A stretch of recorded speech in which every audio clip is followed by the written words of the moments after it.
नमस्कार दोस्तों, the wealth investor का आप सबको फिर से स्वागत करता हूं। आज हम स्टॉक मार्केट के कुछ लेटेस्ट न्यूज़ के ऊपर एक नज़र डालेंगे। तो सबसे पहले टीसीएस के बारे में बात करेंगे।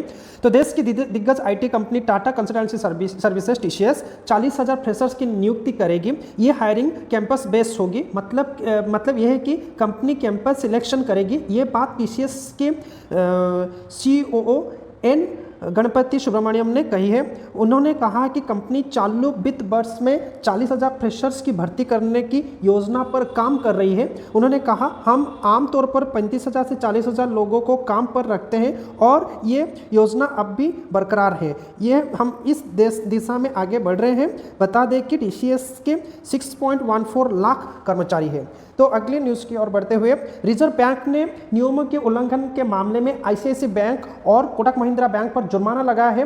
केंद्रीय बैंक ने आईसीआईसीआई बैंक पर 12.19 करोड़ रुपए और कोटक महिंद्रा बैंक पर 3.95 करोड़ रुपए का जुर्माना लगाया है। रिजर्व बैंक आरबीआई ने कहा है कि Kotak Mahindra bank service provider के लिए सालाना रिव्यू डिलीजेंस करने में नाकाम रहा। साथ ही बैंक ये भी सुनिश्चित करने में नाकाम रहा कि ग्राहकों से सुबह 7 बजे से पहले और शाम में 7 बजे के बाद ग्राहकों से संपर्क नहीं करें।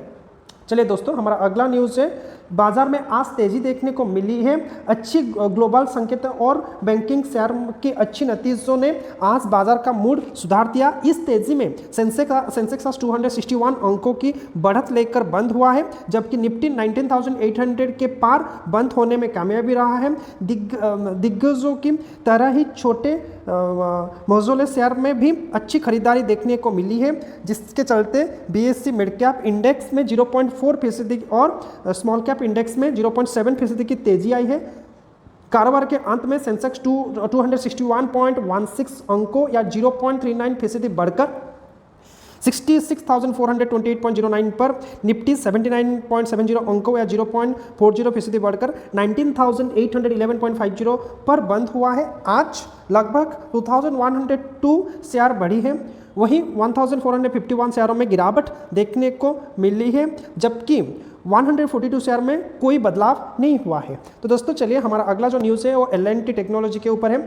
तो L&T टेक्नोलॉजी सर्विसेज ने आज यानी कि मंगलवार 17 अक्टूबर को वित्त वर्ष 2023-24 की दूसरी तिमाही के नतीजे घोषित कर दिए हैं। कंपनी का ये तिमाही में मुनाफा बढ़ा, इसके साथ ही कंपनी की आय में भी इजाफा देखने को मिला। कंपनी के अच्छे नतीजों से उत्साहित होकर बोर्ड ने निवेशकों को भी तोहफा देने का मन बनाया। निवेशकों के लिए प्रति शेयर 17 रुपए का अंतरिम डिविडेंड का ऐलान किया है। कंपनी को दूसरी तिमाही में 316 करोड़ रुपए का मुनाफा हुआ, जबकि कंपनी की आय भी बढ़कर 2,136 करोड़ रुपए पहुंच गई है। चलिए, हमारा अगला जो न्यूज़ है वो टाटा मेटालिक्स के ऊपर है। तो हम बात करेंगे टाटा मेटालिक्स Q2 रिजल्ट के ऊपर। टाटा ग्रुप की मेटल कंपनी टाटा मेटालिक्स का मुनाफा दूसरी तिमाही में 3 गुना होकर 44.16 करोड़ रुपए पर पहुंच गया है। कंपनी ने मंगलवार को शेयर बाजार को ये जानकारी दी। एक साल पहले जुलाई सितंबर में कंपनी ने 14.29 करोड़ रुपए का शुद्ध लाभ दर्ज किया था। तो टाटा मेटालिक्स ने शेयर बाजार को बताया कि खर्च घटने से उनका मुनाफा बढ़ गया है। समीक्षाधीन अवधि में टाटा मेटालिक्स की कुल आय सालाना आधार पर 881.77 करोड़ रुपए से 14% घटकर 758.05 करोड़ रुपए रह गई।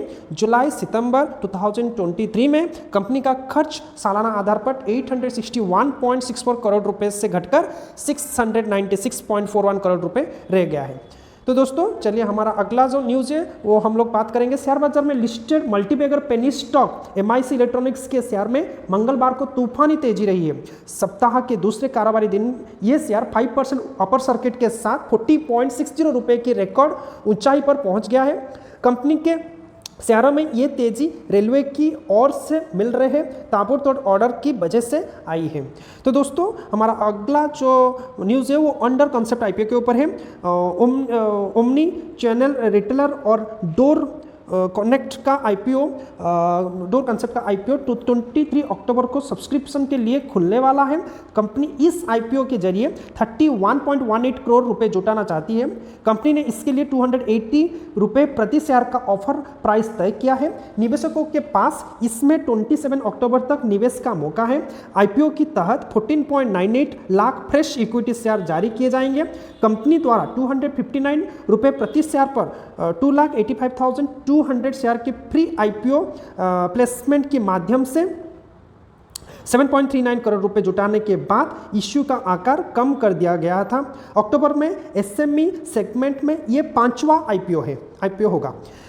चलिए दोस्तों, हमारा अगला जो न्यूज़ वो जीपीटी हेल्थ केयर के ऊपर है। तो कोलकाता स्थित जीपीटी हेल्थ केयर फंड जुटाने के लिए अपना आईपीओ लाने जा रहा है। कंपनी ने इसके लिए दूसरी बार ड्राफ्ट पेपर दाखिल किया है। इस आईपीओ के तहत 40 करोड़ रुपए के फ्रेश इक्विटी शेयर जारी किए जाएंगे। इसके अलावा बेनियर नेट्री ग्रोथ कैपिटल्स एलएलसी द्वारा 2.6 करोड़ इक्विटी शेयर की बिक्री ऑफर फॉर सेल के तहत की जाएगी। ऐसा लगता है कि इश्यू का मुख्य मकसद प्राइवेट इक्विटी फर्म बेनियर नेट्री ग्रोथ कैपिटल को बाहर निकालने का मौका देना है। चलिए दोस्तों, हमारा जो लास्ट न्यूज है वो डाबर इंडिया के ऊपर है।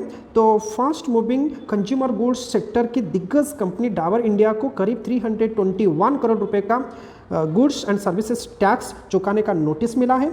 इस राशि में ब्याज और जुर्माने की राशि भी शामिल है। कंपनी ने मंगलवार 17 अक्टूबर को शेयर बाजार को भेजी एक सूचना में ये जानकारी दी। डाबर इंडिया ने कहा है कि इस टैक्स नोटिस का उसकी वित्तीय सेहत, कारोबार या कंपनी के दूसरी गतिविधियों पर कोई असर नहीं पड़ेगा। कंपनी ने कहा, अगर इस मामले में ब्याज और जुर्माना के साथ टैक्स देनदारी का कोई अंतिम आदेश आता है तो उसका सीमित असर हो सकता है। तो दोस्तों, ये आज का स्टॉक मार्केट का कुछ लेटेस्ट न्यूज़ है। आशा करते हैं आपको ये न्यूज़ अच्छा लगेगा। हमें कमेंट सेक्शन में जरूर बताइए कि आपको हमारा इस वीडियो कैसा लगा। तो मिलते हैं अगले वीडियो में। धन्यवाद।